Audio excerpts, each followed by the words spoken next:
to be here. So what do you make of this? Obviously, it deserves a lot of attention. There's a lot going on in this area of the world.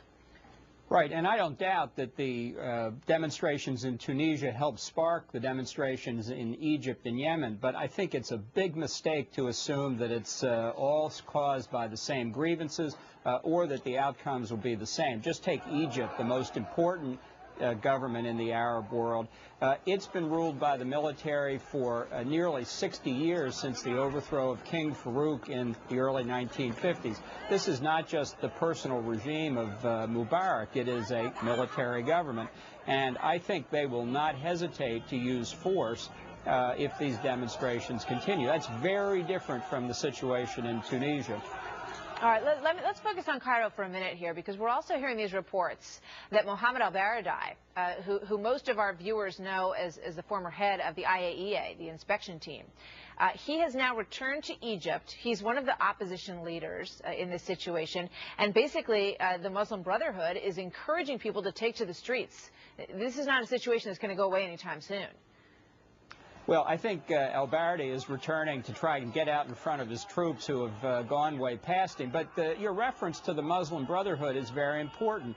Politics in Egypt, just like anywhere else, is a question of choices. If the choice were between the Mubarak regime on the one hand and Jeffersonian democracy sweetly on the other, that'd be one choice. If the choice, though, in a period of instability and potential chaos is between the Mubarak regime and the Muslim Brotherhood, that has profound implications for the United States, all to our detriment. And that's why it's a tricky dance, because we've been, in some statements supportive of Mubarak, in other statements saying, look, we have to protect the rights of people to protest in democratic ways around the world. Talk to me a little bit before I let you go, though, about Yemen as well. How much of a concern is what we're seeing on the streets of Yemen right now? Well, I think that's harder to tell. Don't forget, in 2006, Yemen had a presidential election that the most recent State Department Human Rights report said was free and competitive. Not perfect, don't get me wrong, but free and competitive. So for demonstrators to be in the street doesn't necessarily indicate that that there's a lack of democracy, imperfect though it may be. That's why I think it's very important not to assume that what's happening in each of these countries stems from the same causes or will necessarily have the same outcome. Different situations and ones to keep an eye on, to be sure. In Cairo, as you say, the most important situation perhaps diplomatically for us to follow, and some mixed messages coming from the State Department. What do you think this administration should say to those protesters in Cairo? How involved should we be and in what way?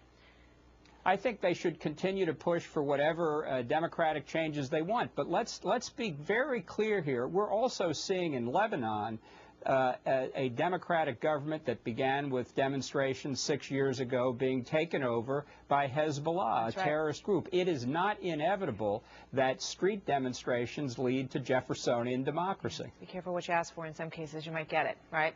Right. John Bolton, thank you very much. Always good to see you and talk to you. Thank you, sir.